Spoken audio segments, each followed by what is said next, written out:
In a world where legends rise and fall with every punch, where the roar of the crowd fades, but the stories live on. This is where those stories are told. This is Talkin' Boxing with Billy C. From the blood, the sweat, and the glory, to the controversies, comebacks, and knockouts, we go behind the ring, no fluff, no hype, and definitely no BS. Just the truth behind the fight game. And we've been doing it for over 2 decades. A podcast pioneer, now a Hall of Famer. Great. What's that ego gonna be like? And next, the comeback kid. Wait, isn't he like 90 or something? Shut up, he'll hear you. The reigning, defending, undisputed, heavyweight champion of boxing broadcasting. It's Talkin' Boxing with Billy C. And it's on now.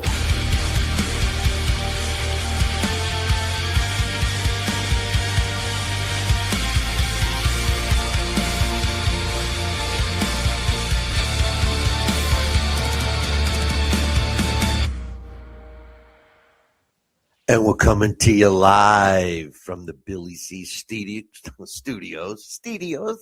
From the Billy C. Studios in Lake George, New York. I'm Bill Calogero, and it's time for the Billy C. Show.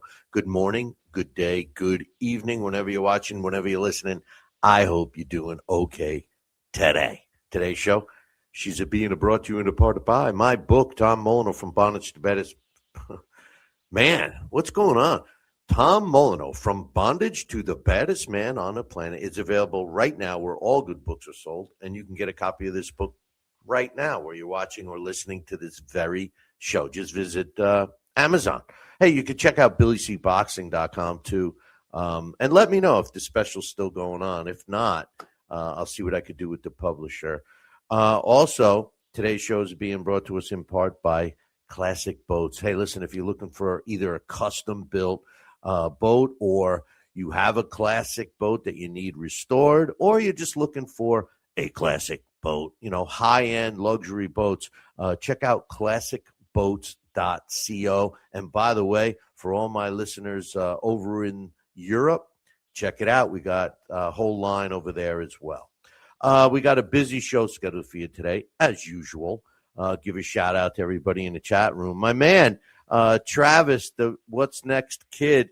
This kid is, listen, I'm waiting for him to fight again. I think he's healing up from an injury, but great kid. And, today we're going to be talking about I'm going to be talking about the young middleweights today.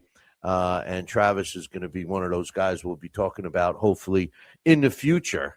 When he decides when and if he decides to turn pro. But anyway, I'm going to be giving you my thoughts on Moses Itauma and what I think of Moses Itauma. I mean, at this point, going into this fight, I mean, a lot of people are putting this kid in the Hall of Fame already, I mean, I was watching the shows from last weekend, boxing events, and Itauma this, Itauma that. Oh, I have some opinions on that I'm going to be talking about. He's not ready for the Hall of Fame yet. Okay, come on. I'm going to break down and predict his fight along with the other middleweight championship. Junior middleweight championship going on with Sebastian Fundora and Keith.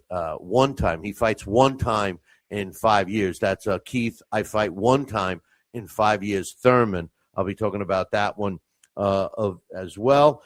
We got some boxing news and rumors. And like I said, I'm going to break down the middleweight. And speaking of middleweights, this week's scheduled guest is one of these young undefeated middleweights coming up. He's the NABF Middleweight Champion, Frank the Tank Hogan, will be joining us a little bit later. But first, let's talk about some of the fights that took place this past weekend. First and foremost, the Middleweight World Championship in the WBC, for the WBC. Carlos Adames. Adames fought Austin Williams. I loved the fight. It was an entertaining fight. I really, I picked Adames to win the fight, and he won. He won convincingly. I mean, listen, hats off to Austin Williams. I'll be talking about him a little bit later as well. I mean, he hung in there. He did go down once during the fight. Carlos just took it to him in this fight. And, I don't know if Williams thought he would tire towards the end of the fight or whatever, but he seemed pretty fresh all the way till the end from start to finish. He was kind of slick. And even though it was an entertaining fight, it seemed like Adamas kind of schooled Williams a little bit. But Williams failed to make any adjustments to get in there. But in any event, Carlos takes the win. I told you guys that his last fight, which was a little over a year ago against Shiraz, was a bad decision. I mean, I'm not taking anything away from Shiraz. I have a lot of faith in him as he develops. But he didn't beat Carlos Adamas, and Adamas kind of looked better against Williams this past Saturday. 118, 111, and 117, 109 twice with the way the judges scored it. Adamas is now 25 wins, 1 loss, 1 draw, and 18 of his wins coming by knockout. Williams, he's not going anywhere. He'll be back. He drops to 20 wins, 2 losses with 13 of his wins coming by knockout. Another fighter I just want to mention, he's a heavyweight. Thurman, he only fought 1 round and knocked out Curtis Harper when he did right at the end of the first round, 2 minutes and 59 seconds. He just went down like a tree.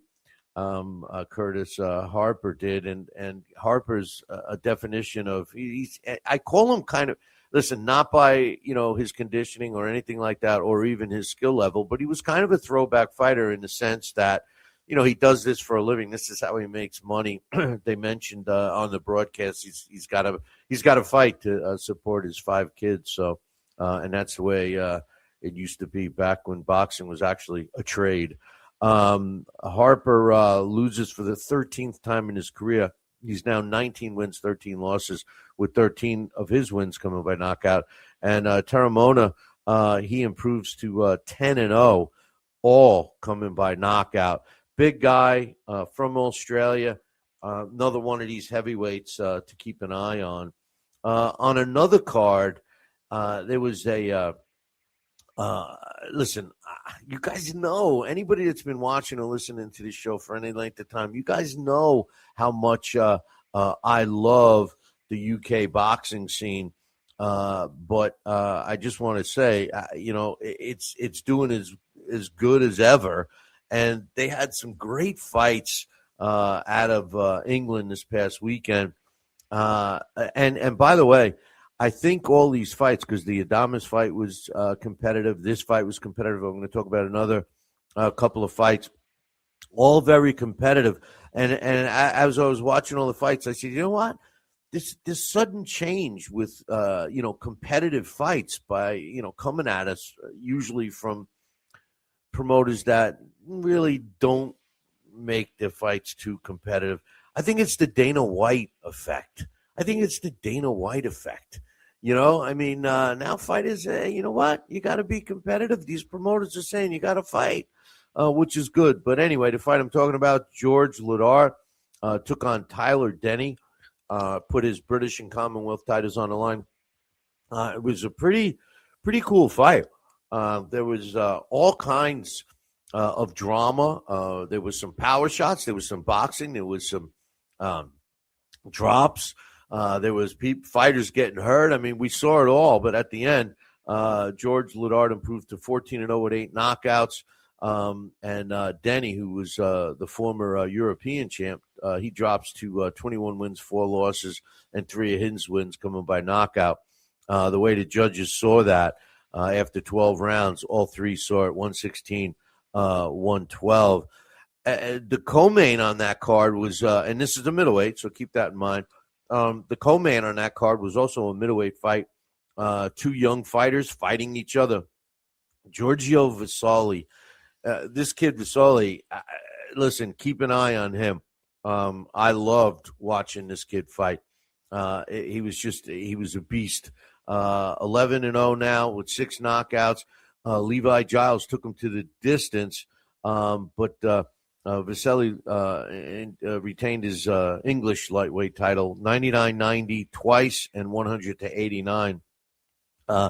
On some undercard, they had a kid, Jimmy Sains, all middleweights. He improved to 12-0 when he beat Derek Oze by a majority decision. Real close fight. I'm not so sure the right man won on this one. One judge had it 95-95, while the other two saw it 96-94, and one had it 97-93 in favor of Sains. Yes, he was the hometown guy, but in no way, shape, or form, in my opinion anyway, was that 97-93 score justified at all.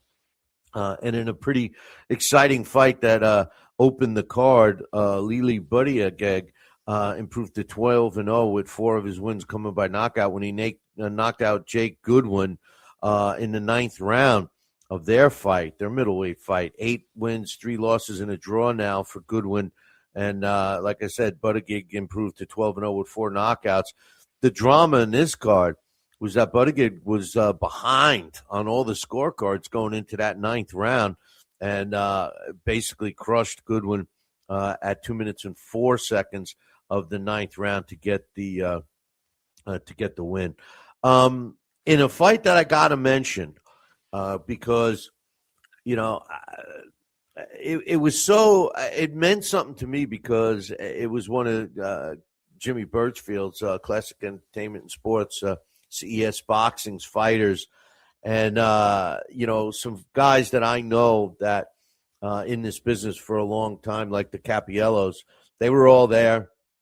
Jimmy was there, and Kevin Walsh went into enemy territory, Ireland, to fight the Irish fighter Mick Conlon. He was an Olympian. It was in his hometown, Belfast, Northern Ireland. It was a real crazy fight to watch, to be honest with you. There was a lot of funky movement. There were some solid shots landed. It just seemed that both fighters fought pretty cautiously. As a matter of fact, when Conlon switched to southpaw, he was giving Kevin all kinds of trouble. But at the end of the fight, the way the judges scored it was one judge had it kind of lopsided for Conlon at 97-93, where the other two judges scored it a lot closer, 96-94 for Walsh, giving him the win. He remains undefeated at 20-0, and he picked up an international title.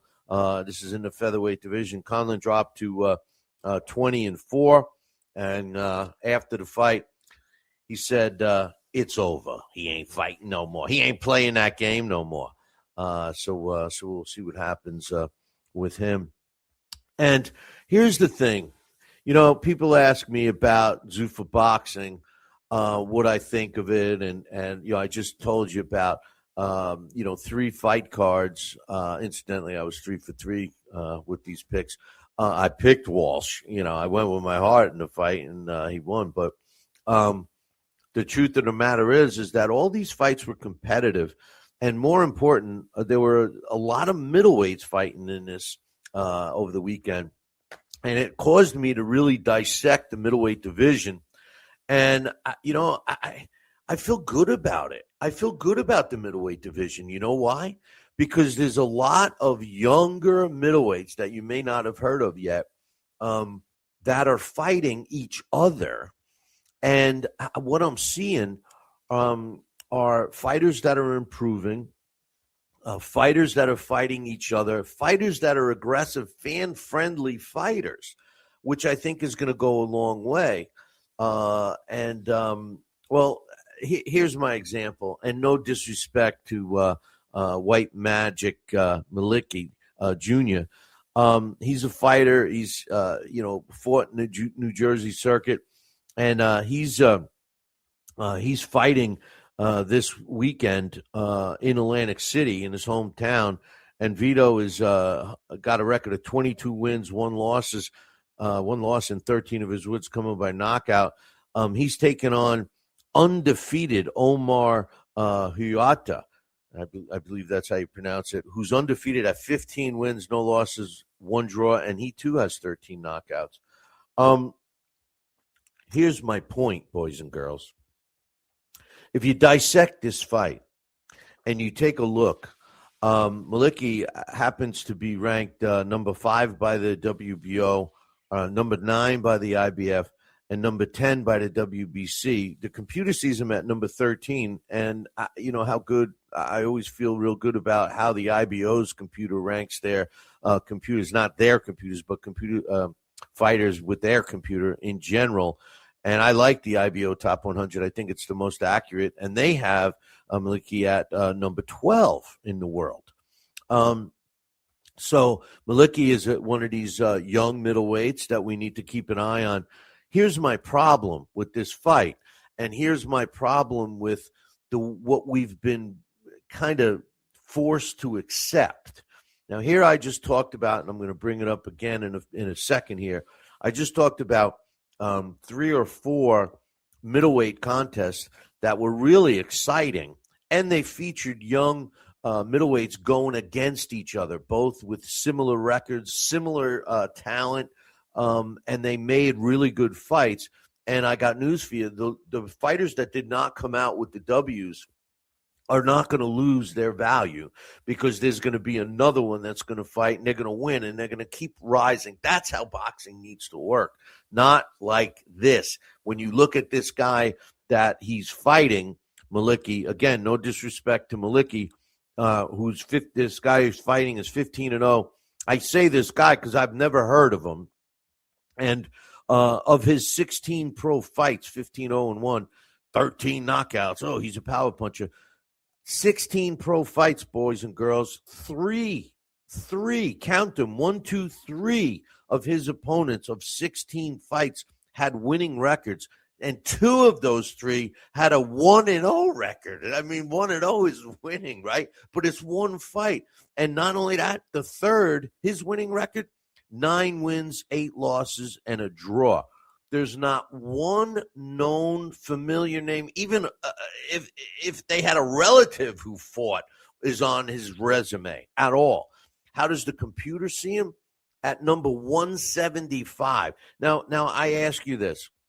Why would a guy like Vito Maliki Jr., who's ranked in the sanctioning bodies that I said, who's in the top 12, as high as the top 12 in the IBO 100, why would he take on such a less than stellar opponent that isn't going to challenge him or make him any better? And when these other fighters I was talking about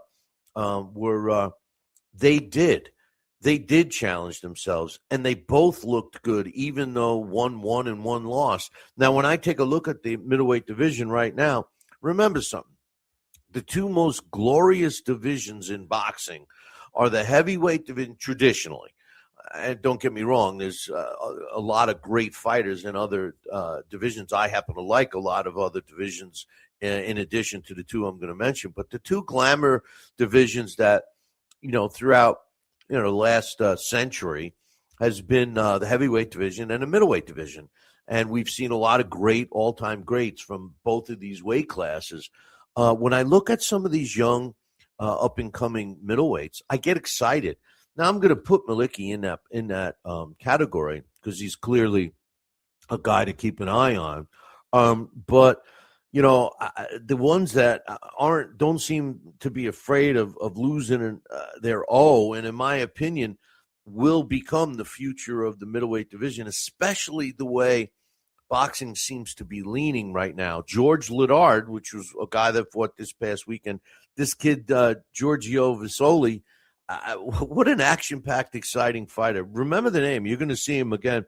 Callum Walsh, you've seen him fight. He's fought on some of the bigger shows now, and he's a middleweight coming up. He's young. And, of course, the guy who we're having on tonight, Frank the Tank Hogan. So, I mean, that's just naming a handful. Then when you take a look at I'm going to call them the ranked middleweight sanctioned fighters. In other words, the sanctioning body ranks their own. So there's a whole bunch of them. There's 4 major sanctioning bodies. But some of the contenders, I mean, Yoinli Hernandez is, he's a top fighter. Everybody knows that he's a top fighter. He's ranked in the Ring and ESPN and all the places that matter. In addition to most of the sanctioning bodies, you still got former champion Tim Tszyu, Amari Jones, Brad Pauls, Chris Eubank Jr., Aaron McKenna, Troy Isley, Connor Benn, and I'm going to say Austin Williams. I mean, these are all contenders that are good. And then if you take a look at the current champs like Carlos Adames or Slandy Lara, and I'm going to murder this cat's name, Yanibek Alumkohuli. We don't know what's going on with him, but those are some decent champs. And then here's the other thing. If you take a look at the top champions in the junior middleweight division, and you got Sebastian Fundora, who's fighting this weekend. There's no reason he's not going to be able to move up to middleweight. Don't be surprised if you see Xander Zayas and Boots Ennis. I mean, Boots Ennis is a big guy. He's a couple of cheeseburgers away from the middleweight division, easy. And then you got Virgil Ortiz. So when I take a look, at the middleweights and junior middleweights, and then I look at the young middleweights, I see a lot of promise coming our way at the middleweight division. And I'm excited about it because, if we can get some really good middleweights fighting each other, they're big. They're you see the knockouts. They usually are very skillful, across the board. And to have these guys, fight each other, that's the way it is. My man Orlando is in there. I can't wait to see you again in June. He's saying Zayas and Boots is a good fight. It's a fantastic fight. My point is they're going to have that fight at the junior middleweight division. Hopefully they make it. I know that there was a rumor that they were trying to. But my point is both of those fighters at any given time, and potentially Boots in his first because he's a big guy, could move up to the middleweight. I'm just excited about the middleweight division. No knock on the other divisions because we got a lot of good young talent coming up. And again, I know I'm starting to sound like a broken record, and this is becoming a hot topic.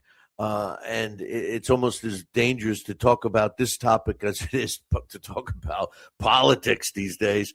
But these are some of the reasons why I'm leaning towards the success, and I believe it will have the success. And that's Zuffa Boxing and Dana White. Balloons fall. That's every time I mention Zuffa. But I think that there's a trend. Dana White has made it very clear that he's only going to put on competitive fights, and so far he has. The only thing you could make an argument for is you may not know every one of the fighters, but rest assured, they've been competitive fights, and like I said. When Riyadh season, when Turki Al-Ashido was introducing all these fighters, the next thing you're starting to see them all his shows. These are the guys that are going to be in Zuffa Boxing, and we're going to get to see them a lot. That's something that boxing needs. We need to see fighters more. The norm of fighting, 3 times a year, and you're winning Fighter of the Year award. Those days are hurting the sport as well. How do you develop a fan base? And as a fan, how do you stay following a fighter that only fights a couple of times a year? If you have a fighter that's fighting, at least 5 times a year, or God, should I even say 6, 7 times a year? If you got somebody fighting that much, and they're fighting what I call climbing the ladder type fights, that means every fight's going to be, entertaining, and every fight's going to have something on the line. And, a fighter that loses a close fight does not lose value. I'm sorry. That whole misconception was created because of the success of one fighter. and everybody else started following suit. And the worst part about that is the fact that the promoters, they adopted it too. By we don't want our fighter to lose, and that was my point with the Malicki Jr. fight that's scheduled to go on. He's a good fighter. He's ranked. He's there. I just think that it was a mistake, in my opinion. Yes, he's going to look great, but if a true fan really looks and reads between the lines, the kid isn't getting challenged. And when he fights one of these other guys that I'm talking about, he's going to get challenged. Middleweight division's looking good. A lot of young fighters. I'm excited. Some news. Let's talk about some news. Who do I say that I think the the heavyweights need to fight? Who's the heavyweight I think that Usyk needs to fight? I've said it all along. KBL is the best heavyweight that isn't named Usyk, and he deserves a shot. I was really upset when Usyk is taking on Rico, and they're trying to build that as a competitive fight. But he made a comment. It was released that he said that after he fights Rico, that his intention was to fight the winner of Fabio Wardley and Daniel Dubois, and then fighting the third fight with Tyson Fury. And nowhere did he say anything about, taking on Ajit Kabiel. And Kabiel is, in my opinion, the best heavyweight out there. He deserves a shot. He was thrown in there with fighters that, many people didn't think he was going to win. And not only did he win, he knocked them out. And I want to see it. I want to see him fight Usyk. There's something about this kid. I really like this kid, KBL. He looks like a heavyweight that shouldn't be that good. I mean, he doesn't come in. He's not chiseled. He doesn't come in there looking, nice and buff. He comes in there looking like a fighter. He's in good shape. He doesn't get tired. He's been down, gets right back up. And he's a powerful puncher. He's not huge compared to the heavyweights today. He works the body and he wins. He wins. He deserves a shot. I think to tell you the truth, I think he beats Usyk. I think Usyk could put on a clinic in terms of his boxing ability, but there's something about this KBL guy that he seems to, all the odds, everything that's supposed to happen when you fight this guy, he makes not happen. I don't know. He's the boogeyman. But in any event, Usyk kind of backtracked. He says backtracked and said, "Yeah, maybe I'll fight him. My plans aren't set in stone." And then he went on and he said, "I must live my life. I must look after my team and my children. As for fighting, I just work hard, and my opponents work hard." He says, "Look, maybe it's possible I fight Ajit. All I could say is he's a great fighter and he's very smart." I'm sorry to say, but look at this. If he fights KBL, he's fighting a guy that he hasn't seen before. If we really take a look, and I'm not trying to be critical of Usyk because I think he's a generational fighter. The thing about him is that he's already fought Tyson Fury twice. He fought Anthony Joshua twice. He fought Daniel Dubois twice. If Daniel Dubois beats Fabio Wardley, he would potentially be fighting Daniel Dubois 3 times. I kind of want to see him fight somebody else. And Fabio Wardley, I love Fabio Wardley. I rooted for him, but he's not as great as everybody's making it seem. If he beats Daniel Dubois, I'll change my tune. But I don't see it happening. I see him being in the mix for a while, but I don't see him beating Dubois. But then again, it depends which Dubois comes on in the fight. If it's the Daniel Dubois who destroyed Anthony Joshua, or if it's the Daniel Dubois that gets hit on his chinny chin and takes a nap. I'm going to be talking about Moses Itauma a little bit later when we break down his fight. and give you my thoughts on him, what I think, and we'll see what you think on that. It's official. It's official. The IBF stripped Jay Apatea. I was disappointed with this. First and foremost, every champion, every sanctioning body lets fighters do what they call a mandatory defense. A voluntary defense of the title. They do have to fight mandatories, and where they bend those mandatory, next guy in line mandatory rule is when it's a unification against apparently only the 4 sanctioning bodies. Now, when you read between the lines, it sounds like the IBF was waiting for Zuffa to recognize their title too, and Zuffa wouldn't. At the end of the day, the IBF has stripped Jay Apatea of his belt, and now he's the best cruiserweight in the world with the Zuffa belt, and that's it. It's going to be interesting to see how this plays out, because we all know that the way boxing goes, if you follow the money, that's the way boxing goes. It follows the money. And,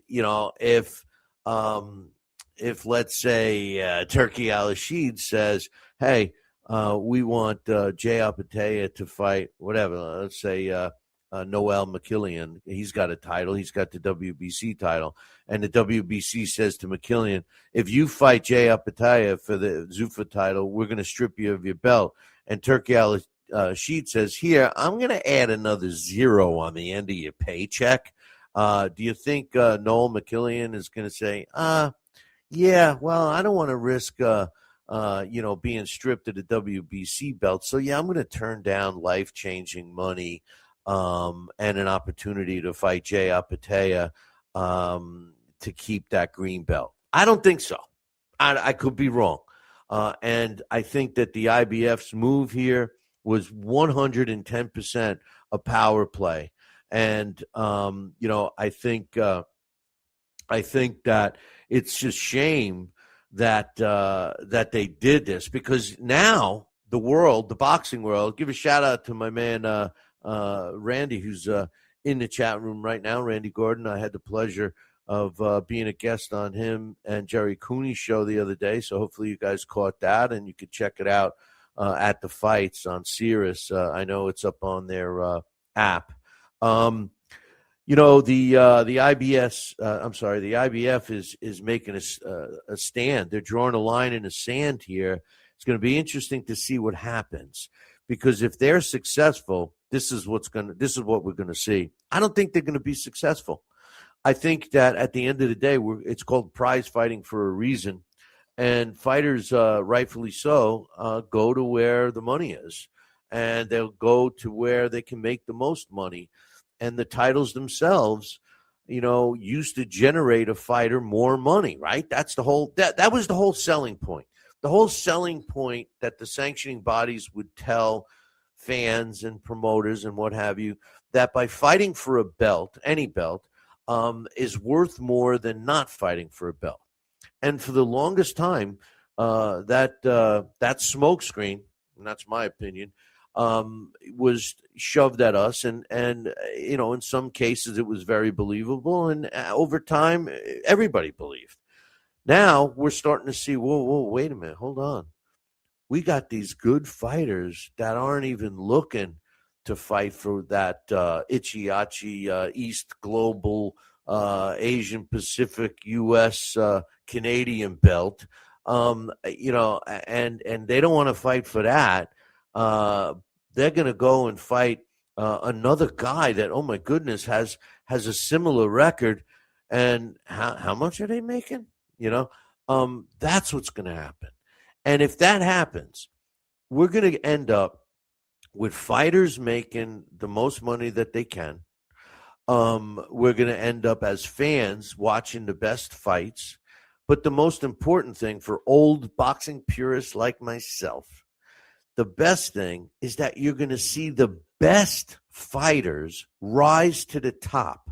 so that the top fighters are the champions. There's no argument if a fighter has to fight everybody along the way and he's the king of the hill, he becomes the champion. There's no question.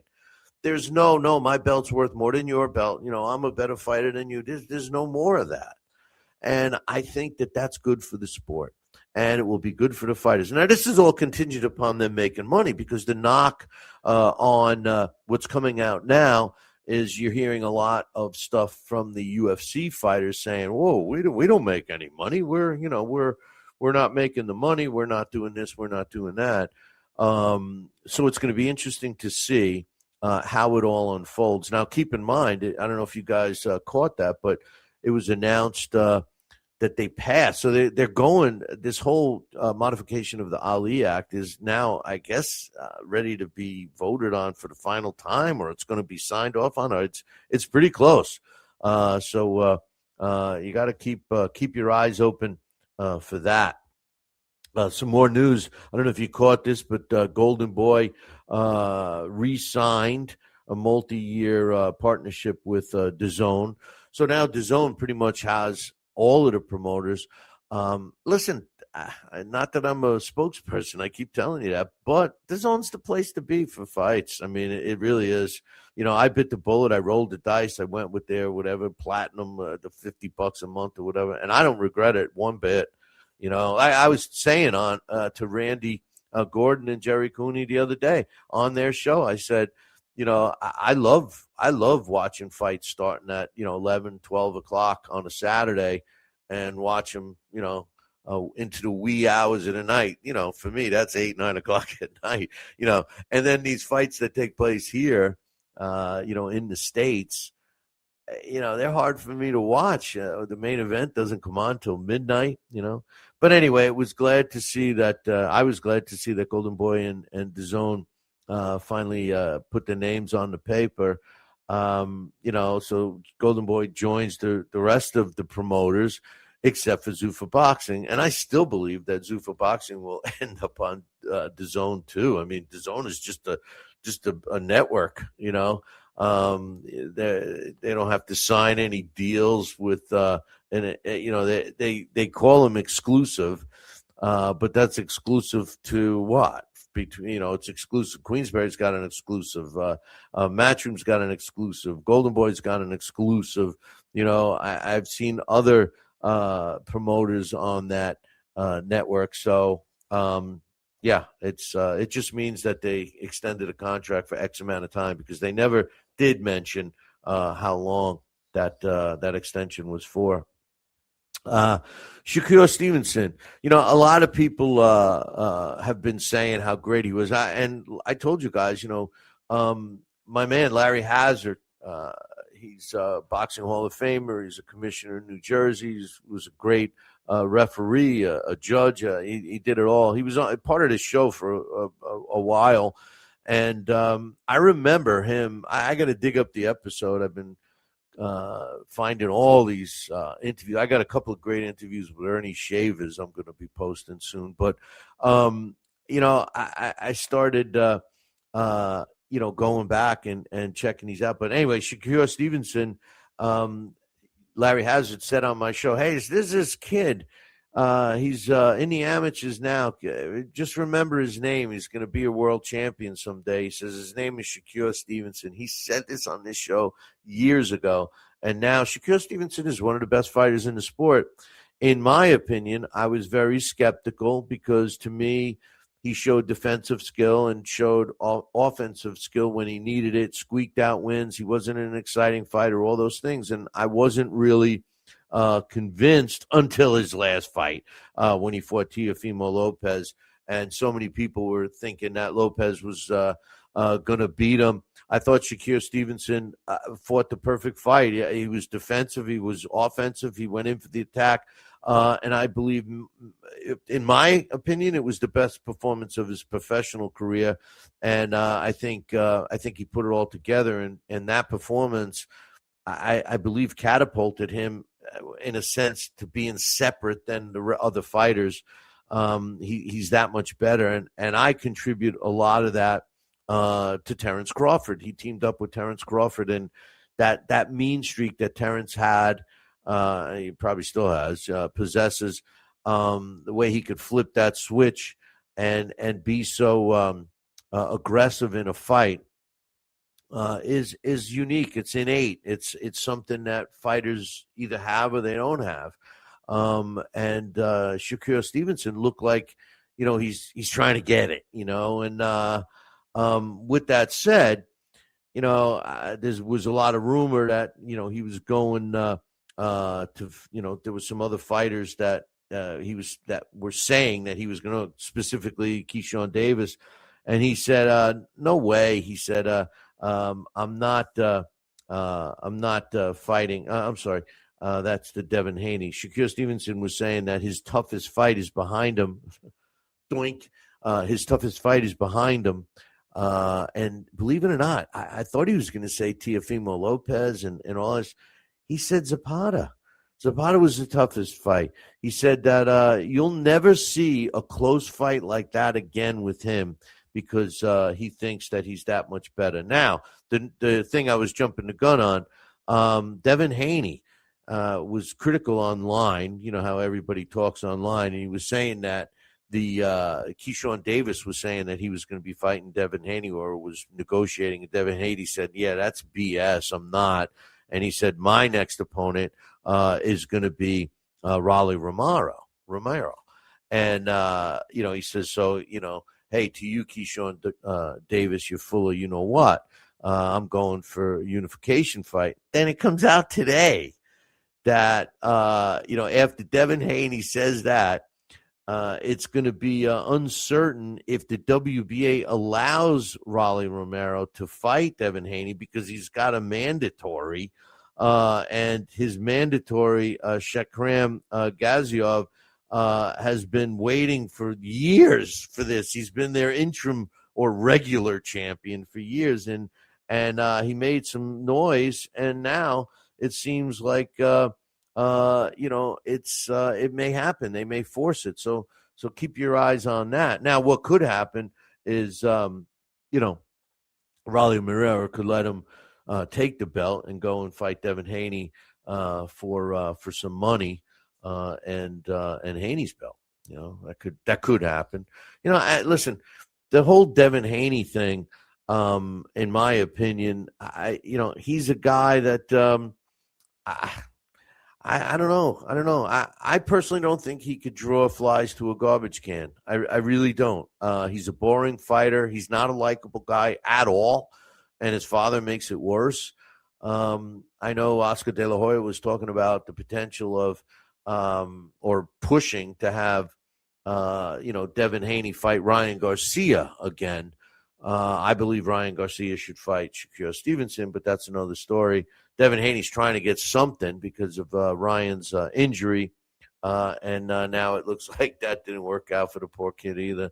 We got Dalton Smith is going to be taking on Alberto Pielo in June.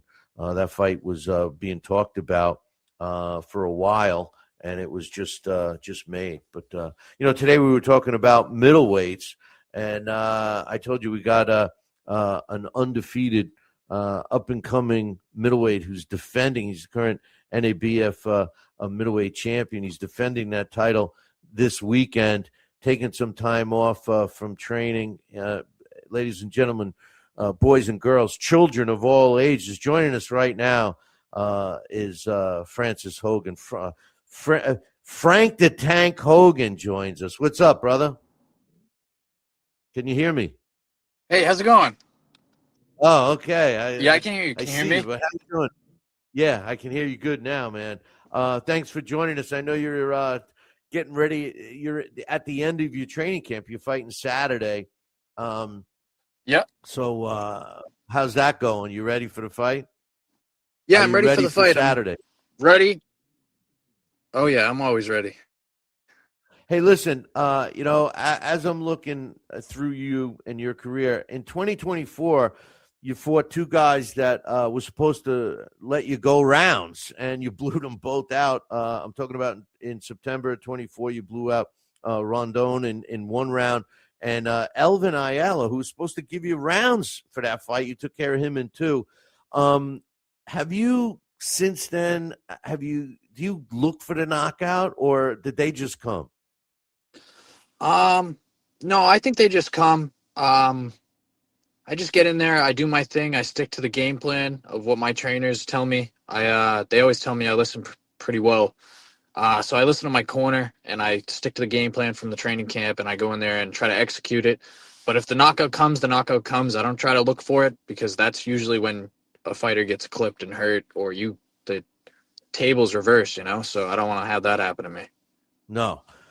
Hey, listen, it's this weekend. You're fighting a tough veteran who's basically seen it all. Alate is what I would call a true definition of a gatekeeper of sorts because he's durable. He comes to fight.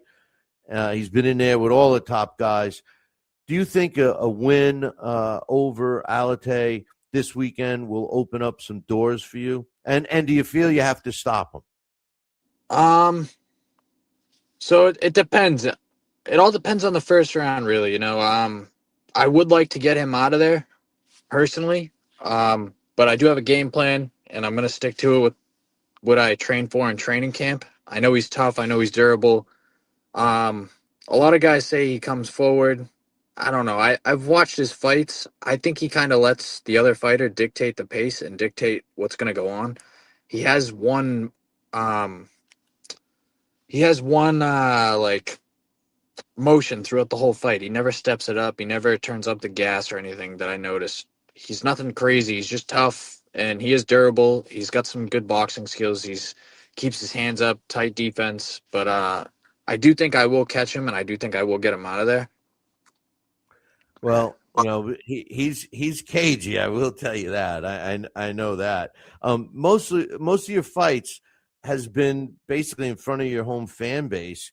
Now, Yep. Do you think that this helps you, or do you think it puts more pressure on you to perform well in front of them? If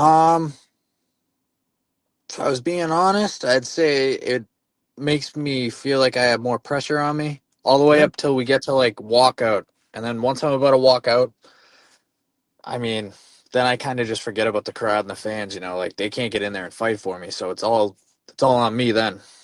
Yeah, no, I'm glad you answered that honestly because, a lot of fighters they don't admit it, but it's true. I mean, it's like if you're doing something in front of a sibling, you always want to do it as best you can, and when you have all this support that's been following you for all these years, I could imagine that it's added weight on your shoulders.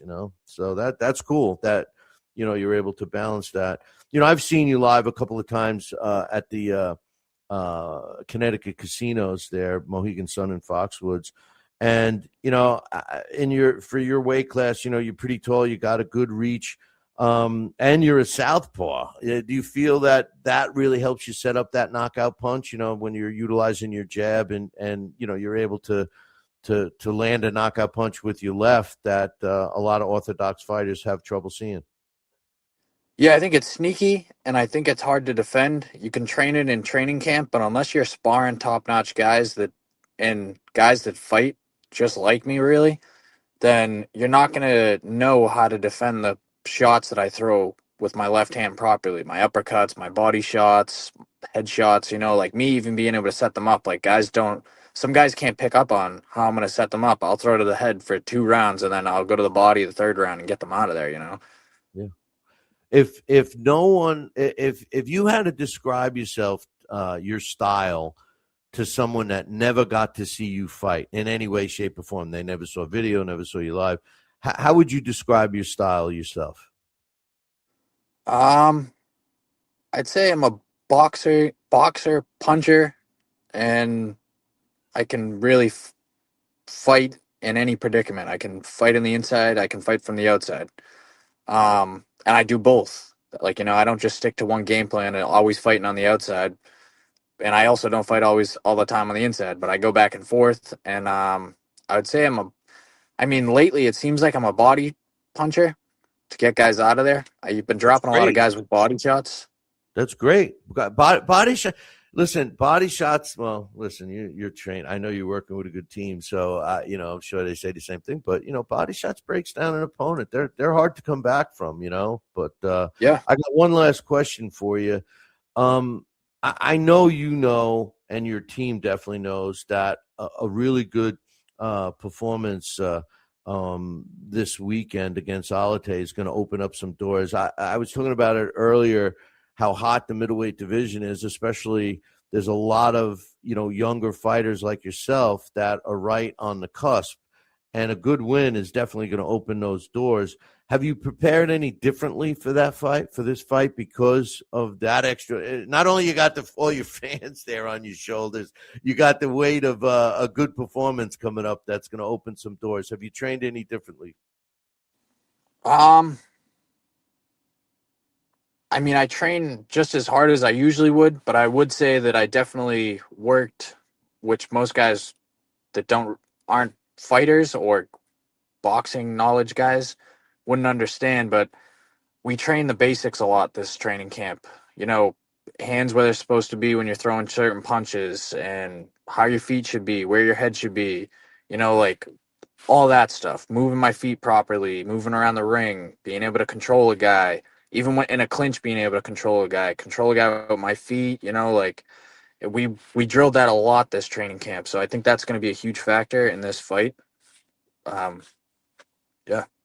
Yeah, no, that's good. Hey, listen, do you think that you have any predictions of how the fight's going to go? Like, do you think you I know you mentioned earlier you think you're going to eventually get him out of there, but do you have a prediction? You want to pull on Muhammad Ali and give me a round, or what do you think? Yeah, I'd say I've never asked anyone to do that before, so I really put you on the spot. No. If I was going to give you a round, I'm definitely going to try to break this guy down. I know he is cagey, like you said, and he is tough. I'm going to break him down, and then I'm looking to get him out of there, hopefully by the 6th round at least. 6th round, all right. And I'm definitely in shape for it. So, well, that's 99% of it, right? Yeah. I mean, it's got to be, But anyway, listen. Good luck Saturday at the North Shore Music Theater in what is it, Beverly? How do you pronounce that? Beverly? Yeah, Beverly. Yep. Beverly, Mass. Yeah. Hey, I murder everything, so I didn't want to mess up the town where you're going to be in, but I'll be promoting where they can get tickets and stuff a little bit later. But I appreciate you coming on. I know it's real close to the fight. So after you win and defend this, you come back on and we'll have a more relaxed, so you won't have to worry about fighting 3 days from now. Yeah. All right. Sounds good to me. Right. And anybody that is getting tickets that's listening to this, use code Hogan. Remember, use code Hogan, HOGAN. And follow me on Instagram. It throws you a few extra bucks, or they get a discount? I mean, absolutely. So it kind of gives me a little bit of credit, and knows, so then my promoter knows that I sold more tickets and stuff like that. Just gives them a little bit more of an idea of that I got a bigger fan base. Yeah, well, but, Jimmy knows his stuff. Jimmy knows his stuff, and he's a good man. He's a good man. Hey, part of the Birchfield stable. I mean, what did it feel like with Kevin Walsh's win coming back from Ireland? Yeah, that was awesome. That was good for not only great for Kevin, but it was good for the team of CES, and it was good for the other fighters on the card. Showing that we do have some great fighters coming out of where we are, in New England especially, and to pull out a win over in Ireland in another guy's hometown is great. Yeah, no, you hit it on the head, bro. I mean, it's real good for that whole team, everybody involved with CES, because and it's funny. I don't know if you watched it. I did, and they were saying, it's these guys. He's saying Birchfield doing the Massachusetts circuit. They were making it seem like Kevin didn't have a shot, and he comes out with the win. I loved every minute of it. Yeah, that makes it that much better. When everybody's hoping or not hoping, but kind of talking crap. I feel like everybody kind of nowadays, especially with the West Coast, all the fighters over there, I think everybody kind of undermines people coming out of Boston and Massachusetts. But right now, I think in the next 5 years, that's going to change. So, Travis, the What's Next Kid Smith, is asking you here in the chat room, do you have any words for your opponent? I hope you're coming ready, and no, I'm ready, and I'm looking to take you out. I don't even want this to go to a decision. I want to get you out of there. Well, a good performance is going to open some doors, trust me, and I'll look forward to having you back, all right? Absolutely. Thank you for having me. Hey, no problem. I'll wish you luck. I'll be following it, and we'll talk to you soon. All right, thank you. All right, no problem. That's Frank the Tank Hogan, and he's going to be fighting this Saturday at the North Shore Music Theater in Beverly, Mass. You can get yourself some tickets, cesboxing.com, and get some tickets. And remember what he said, use the code Hogan. That helps him out. Plus, it wakes Jimmy up if Jimmy doesn't think he could draw. But in any event, what I was saying before my man came on, Dalton Smith and Albert Perillo, they got their date. There was rumor that they were going to be fighting. June 6th is when they'll be fighting for that title, and it'll be on DAZN. Some other news I just want to mention real quick. The European Boxing Union has some purse bids in the middleweight division. That's why I wanted to mention it. From France, French Europrom.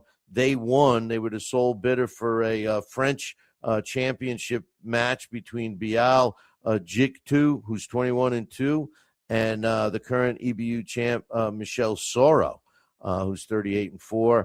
The date and time and location was going to be determined. So that's a more middleweight action. Okay, let's talk about the fights this weekend real quick. I'm going to mention the one fight before I get into my whole Moses Itauma thing. I made you wait all the way to the end. I'm sorry about that. But Sebastian Fundora is the WBC World Super Welterweight or Junior Middleweight World Champion, and he's stepping in the ring against Keith. He fights one time in 5 years, Thurman, former world champion. And that fight is going to be this weekend. Obviously, it's a PBC fight, so I will not be watching it live. I will watch it the following morning. I don't like to do anything with the PBC, what they did to this sport. But Sebastian Fundora, he's 23 wins, 1 loss. 15 of his wins coming by knockout. His 1 loss, he was stopped, and that was against Brian Mendoza. He was stopped via a knockout in the 7th round. It took place in April of 2023. The computer ranks Fundora at number 4. Like I said, he's the WBC champion, so he's not rated in any of the other sanctioning bodies. But both the Ring Magazine and the ESPN's rankings have him at number 2 in the world. He's a southpaw, and if you've never seen him, he's real tall. He's a junior middleweight, stands 6 foot 5.5 inches in height. He's fought 139 rounds as a pro, which happens to be 36 less than Thurman. He possesses a 65% knockout ratio. He's going to have a huge height advantage, 7.5 inches. And he's going to have an 11-inch reach advantage. It's almost circus looking when I've seen the promos of these two guys with photos next to each other. Sebastian Fundori's got his last 7 fights were all against good opposition, and his record was 6-1. That loss against Mendoza was part of that. But he has wins over Sergio Garcia, Erickson Lubin, Carlos Ocampo, Tim Zhu twice, including the first fight, which was a total bloodbath. He also beat Cordell Booker. But that first fight in 2024, I mean, a bloodbath. I don't even know how you can possibly have let that fight continue. But tall, lanky, awkward fighter. He's got some pop. Now he steps in the ring with the former world champion in Keith Thurman. His record, 31 wins. 23 of those wins coming by knockout. His one loss was against Manny Pacquiao. He's an orthodox fighter, 37 years old right now, 9 years older than Sebastian Fundora. He's 5'9.5", 69-inch reach. I just told you the drastic advantages for both that Sebastian Fundora has. As a champion, well, right now the computer doesn't rank him because he hasn't, surprisingly enough, he hasn't fought in over a year. This is the knock on this guy. All right. At one time he was, in the conversation, he was a champion. And then all of a sudden he made all kinds of excuses and just did not fight. And he was, in my opinion, he just lost it. Currently he's not rated by the WBO, the IBF, or the WBA, or the Ring Magazine. However, the WBC miraculously has him at number 3. He's not ranked anywhere else except number 3 with the WBC. ESPN surprisingly has him ranked pretty high too at number 5. And the IBO's top 100, which is the computer ratings I prefer over BoxRec, is number 3. So, but it's hard not to rank him high when you go by the computer because of the level of his his level of opposition. Because let's face it, he has wins over and this was from 2015 through 2019. Robert Guerrero, Luis Collazo, Sean Porter, Danny Garcia, Josito Lopez, which incidentally both fights were very controversial. Both of those fights were very controversial because many people believe that not only did Danny Garcia beat him, but Josito Lopez as well. He lost to Pacquiao in 2019. He didn't fight again until 2022 when he got a win over Mario Barrios. Then he didn't fight again for another 3 years. He didn't fight till 2025, and that was his last fight against Brock Jarvis. He possessed some hand speed and everything else at one time. He's 37 years old. He never looked as good as he did prior to the Pacquiao fight. And then with all that time off, I just don't think that should even be in the conversation. Sebastian Fundora with a over 7-inch height advantage and an 11-inch reach advantage. He's learned, the one thing I will say about Sebastian Fundora is he's learned how to utilize that. When he first started out, he didn't utilize his height and hand speed because he likes to bang. This guy likes to get in there. He's finally learning a little more about distance, and he's also learning how to utilize that jab. And when you have that much of an advantage, 11 inches, almost a foot more with arm reach, the only thing that Keith Thurman's going to be able to do is charge him. And as long as Sebastian Fundora's lanky body doesn't fail him in terms of tripping over his own feet, this is going to be a boring, one-sided fight. And I wouldn't be surprised if Fundora eventually stops Thurman, if he can make it where he's able to hit Thurman at will because of setting up a classic 1-2 with his long jab, following it with his left. This fight's going to end by stoppage. Sebastian Fundora is going to win. Okay, Moses Itauma, he's taking on Jermaine Franklin. Now, I told you the title of this show is he as good as people say? I every time I turn around, I see Moses Itauma. Oh, he's the future. Oh, he's the next thing. Jermaine Franklin is going to have to get by Moses Itauma. I mean, it almost seems like people are putting this guy in the Hall of Fame already. And trust me, he doesn't listen. Is he going to be a good fighter? Is he going to be part of the future of the sport of boxing's heavyweight division? Yes, I totally think he's gonna. Of course he's gonna. It's a layup. It's a trick question. But the dude isn't ready now. And if he was, he's calling out Usyk. I mean, he has no business calling out Usyk. Moses Itauma, 13-0 with 11 of his wins coming by knockout. But let's be real. Please, boys and girls, look at his record, because his best wins was his last fight against Dillian White in August of last year. He blew away Dillian White, who's like one of the most durable fighters. I mean, it was very fishy, to say the least, in my opinion. Aside from that, I mean, really no recognizable names. The other two big, wins versus losses names was Dempsey McKean, a 22-1 fighter, and Mike Balogun, who was a 21-1. All the rest of them were basically walking punching bags. He never has been challenged. Now, is he going to step in the ring and be challenged by Jermaine Franklin?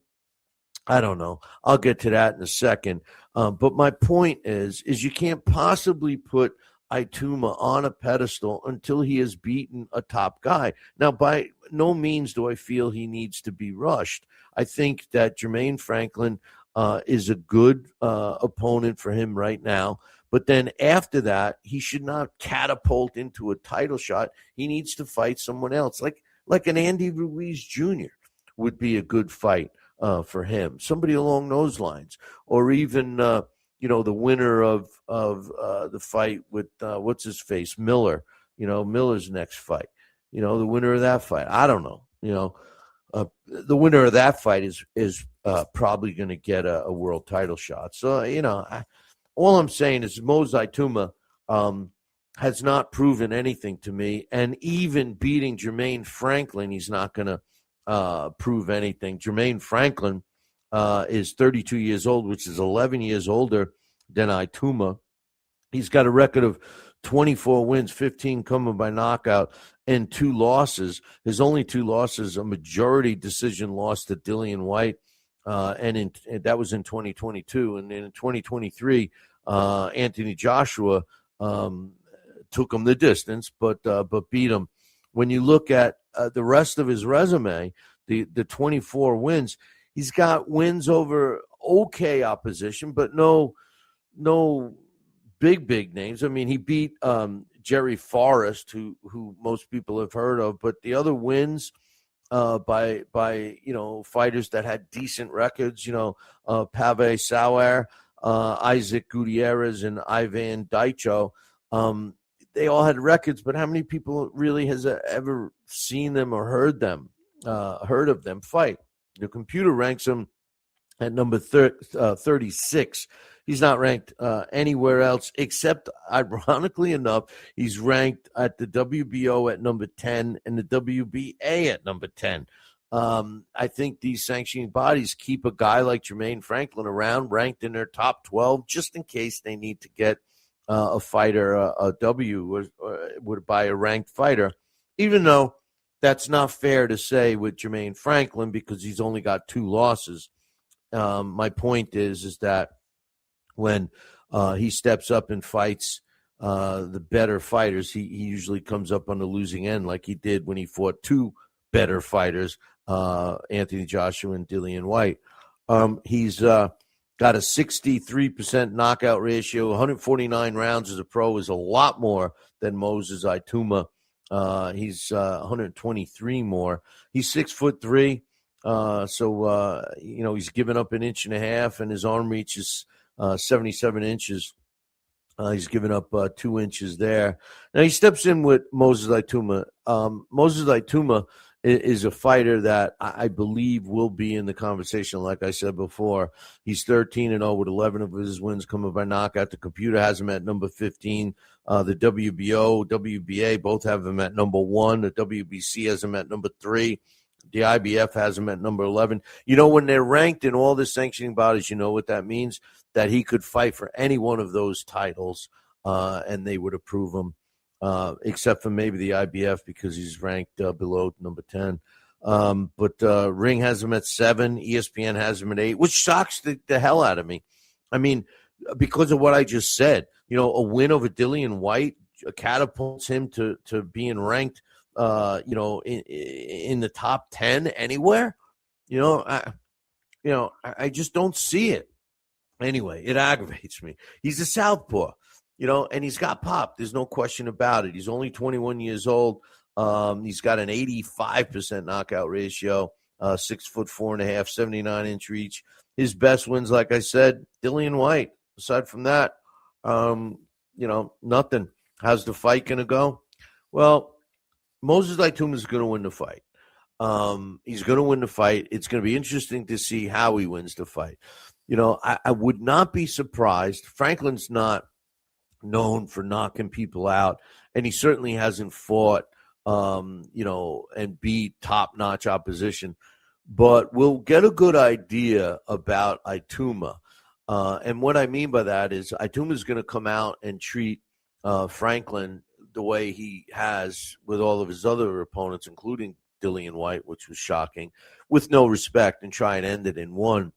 I think if Franklin can get him into some of the later rounds, we may see something in Itauma that we haven't gotten to see before. I mean, he did go to distance a couple of times, but now that he's being catapulted into the Hall of Fame, we'll see what happens. Either way, I'm picking Itauma in the fight. How many times have I said the Charlo brothers are frauds? I mean, really, how many times? A lot, right? Well, Jamal Charlo was all set and approved to fight Armando Resendiz for the WBA super middleweight title in May. He pulled out. And the WBA has replaced him with Jaime Munguia. It's pretty sad, these Charlo brothers. And, that fight was confirmed to be on the Ramirez Benavidez undercard. So we'll see what happens with that. Resendiz is a good fighter, 27 years old only. And he'll be taking on Munguia, who's also young, but he seems like he's been around forever. 45-2 he is now in that one. Finally, I'll just mention that one last time, CES Boxing, they have the North Shore Knockout taking place this weekend at the North Shore Music Theater in Massachusetts. Make sure you get yourself some tickets and use the code Hogan. It's CES Fights. I said CES Boxing before, but you can get tickets at CESfights.com. And listen, support my man Hogan and Frank the Tank Hogan. And also, don't forget, Amelia Moore is the co-main event on that card.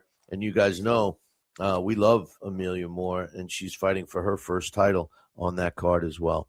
Okay, boys and girls, thanks for stopping by. Make sure you tune in next week. Same bat time, same bat channel. Until then, I'll leave you with this. Ciao, baby.